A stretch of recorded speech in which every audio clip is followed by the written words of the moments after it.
ciertas horas un cornete va a estar en vasodilatación y el otro cornete en vasoconstricción, ¿no es cierto? Este cambio, este ciclo, este crecimiento de este cornete me permite que el aire sea ingresado por el lado contralateral. Y luego esto cambia por una actividad simpática y parasimpática. Este lado entra en vasodilatación y este entra en vasoconstricción y yo comienzo a respirar por este lado y ese se bloquea, ¿ya? Eso es lo que es el ciclo nasal. Es decir, que hay ciclos de vasoconstricción y vasodilatación. ¿Y eso bajo qué factores se modifica? La edad, la posición. Nunca ustedes se han percatado de que si se recuestan al lado izquierdo o derecho, sienten a cabo de unos segundos que ¡pum!, se les destapa la nariz. Entonces, en la posición,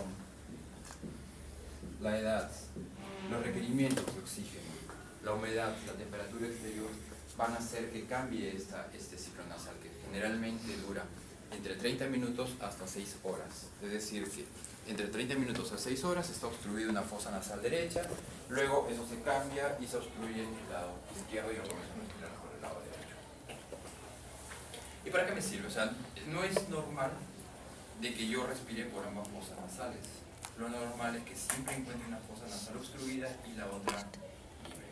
¿Por qué? Porque eso me genera aumento de la resistencia a nivel de las fosas nasales. Es importante la resistencia de las paredes para que tenga un flujo adecuado. Si es que yo tengo un edificio, un tubo de un grosor de calibre de un desagüe y el otro mucho más delgado, ¿por cuál ustedes creen que es más fácil que pueda ascender el agua hasta arriba? ¿Por el delgado o por el grueso? Por el delgado. Porque para que tenga capacidad necesita que haya resistencia, que haya choque del líquido o del aire de las paredes para poder tener cierta presión y el peso del aire. Entonces igual ocurre en las fosas nasales. Para que tenga ciertas fuerzas necesita que el aire comience a chocar sobre las paredes, ¿ya? Y así puede generar que a nivel pulmonar aumenta la resistencia y genera una presión negativa a nivel intratorácico, ¿ya? ¿Y eso para qué? Al generar esta presión negativa a nivel intratorácico va a favorecer el ingreso del aire a nivel alveolar con aumento de la resistencia. Es distinto respirar por la boca, en el cual no hay mucha resistencia, a respirar por la nariz. Si bien es cierto, respirar por la boca hay mayor capacidad, hay mayor calibre, sonaría lógico de que yo puedo respirar mejor por la boca, pero no sucede. Yo necesito tener cierta resistencia para poder ingresar el aire, vencer esa resistencia y llegar el aire hasta nosotros. Yo entiendo que la hora es un poco pesada, es tedioso después del almuerzo, pero tampoco. Prestemos un poquito de atención, sé que soy un poco aburrido, pero prestemos un poquito de atención con lo que queda de curso. ¿Ya? Entonces, eso es lo que es el ciclo nasal. El ciclo nasal es periodos de vasodilatación y vasoconstricción a nivel nasal. ¿Ya? Eso me genera aumento de la resistencia y aumenta la presión internegativa a nivel intratorácico, aumenta la presión negativa intratorácica y eso favorece el ingreso de aire. ¿Ya? Muy bien. ¿Cómo se produce el calentamiento del aire? Vasodilatación. Los cornetes están llenos de vasos, de sangre, ¿no es cierto? Entonces el aire ingresa. Esta es mi fosa nasal, este es el piso de la fosa nasal.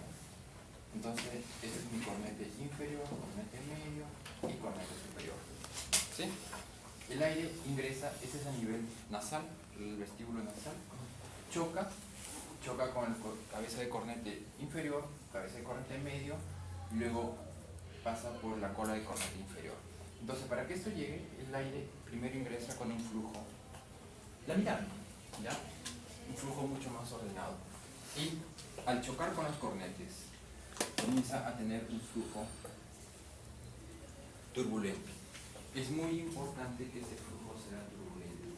Hay ciertas alteraciones, perforaciones del tabique, en el cual de ser un flujo laminar ordenado comienza a tener un flujo turbulento desordenado. Ahorita vamos a ver por qué es lo que pasaría.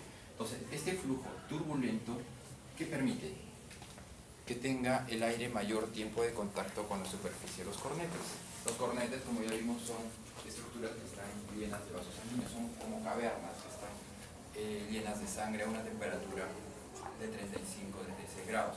Entonces, estas cavernas, al entrar el aire, tienen que pasar varias veces. Entonces, el pasar varias veces por una superficie, entonces va a producir un calentamiento del aire. ¿Ya? Sí, entonces es una de las formas como el aire se calienta para llegar a una temperatura obtenida a nivel de la orofaringe. ¿Qué otra función más cumplen los cornetes? A través de este flujo laminar. Cuando nosotros expiramos, el aire sale por el piso. Sale por el piso de esta fosa nasal, por el piso del cornete. Entonces, es un aire que ya ha sido calentado, que ha sido expuesto a temperaturas corporales.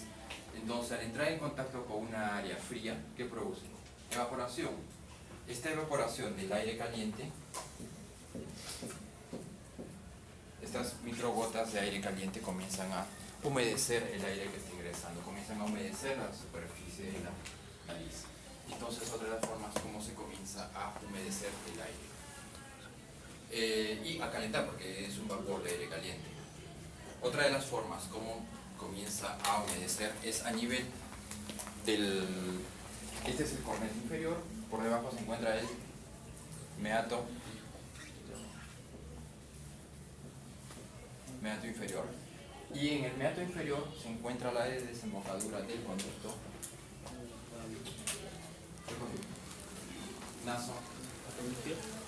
naso-lagrimal. ¿Ya? A ver, sí se ubican más o menos los cornetes, ¿no es cierto? Y por dentro hay cavidades. Dentro de esas cavidades hay meatos, son los meatos. Hay meato inferior, meato medio y meato superior. ¿Qué estructuras drenan el meato superior?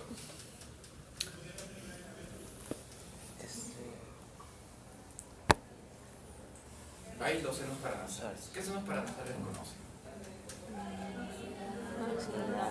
Esmoidal.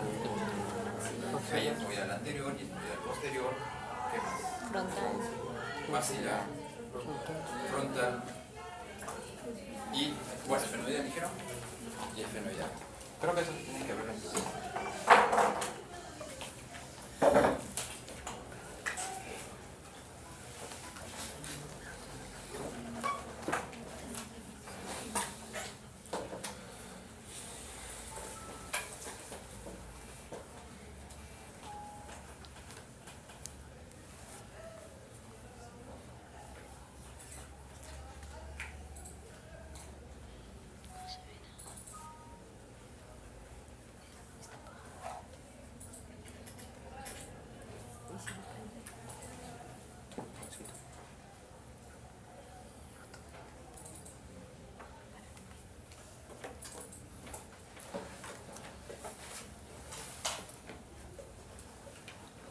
Creo que está apagado el...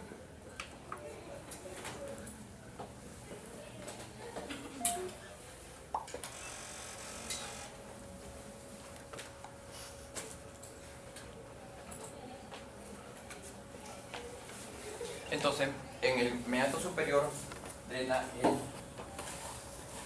esfenoidal y el esmoidal posterior. En el meato medio drena el maxilar, el esmoidal anterior y el frontal.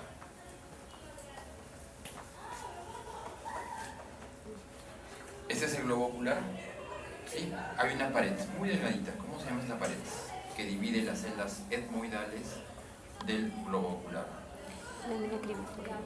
Lámina Cribiforme. Cribiforme. No, la vena cribosa se encuentra en el techo. Es el grosor de un papel. Papirácea. Esta lámina papirácea divide el globo ocular de las celdas etmoidales. ¿Ya?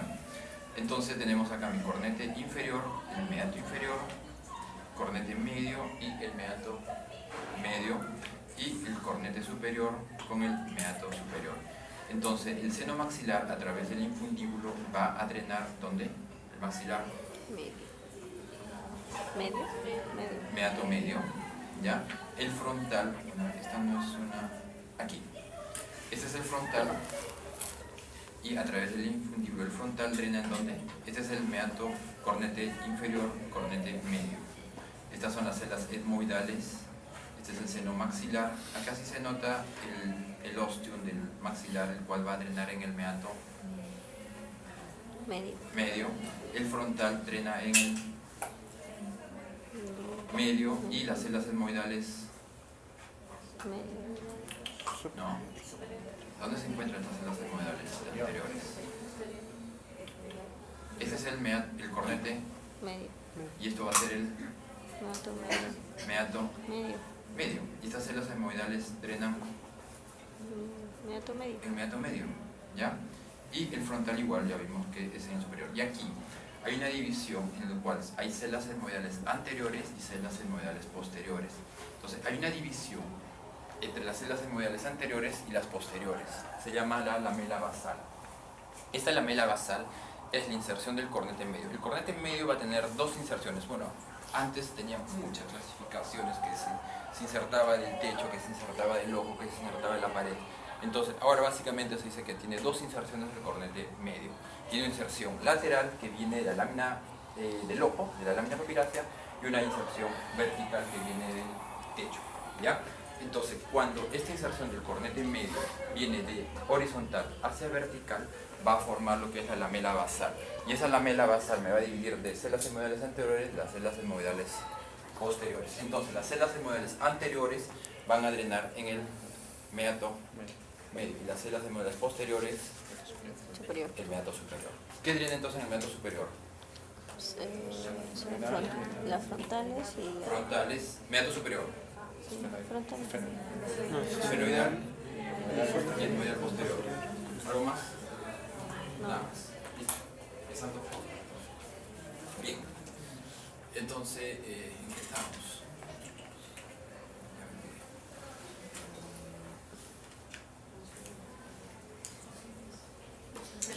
Entonces, el calentamiento y la humidificación se va a dar gracias a estos cornetes, ¿ya? Y la filtración. Este flujo turbulento va a tener también otra finalidad, otra función. Las partículas más grandes de polvo van a quedar atrapadas ¿dónde? En las vibrisas. ¿Cómo se llaman estos vellitos? Vibrisas, que algunas las tienen más grandes, saliendo. Entonces, esas vibrisas quedan atrapadas ahí en las fosas nasales. Pero las partículas mucho más pequeñas van a ingresar junto con esta fuerza del aire. Y si es que el flujo no llega a ser turbulento, no van a precipitar. Entonces, las mismas partículas pequeñitas con la misma fuerza del aire comienzan a ser arrastradas.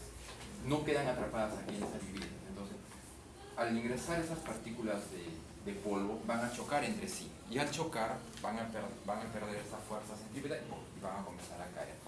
Y caen sobre las películas de moco, ¿ya? Y gracias a la actividad de los cilios, estos cilios que van a tener movimientos ondulatorios, que no van a ser, la movilidad de estos cilios no van a ser todos a la vez, pero sí todos orientados hacia una misma dirección. Entonces el movimiento de estos cilios sobre esta película de mucina va a hacer que sean arrastrados y van a permitir que sean eliminados. ¿Bien? ¿Dudas, preguntas?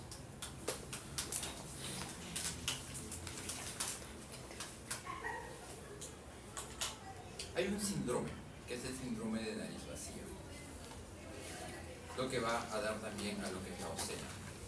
El síndrome de nariz vacía es caracterizado por unas cavidades nasales muy amplias, ya sea postquirúrgico o infeccioso, en los cuales hay cornetes muy pequeñitos en ambas fosas nasales y son cavidades muy amplias.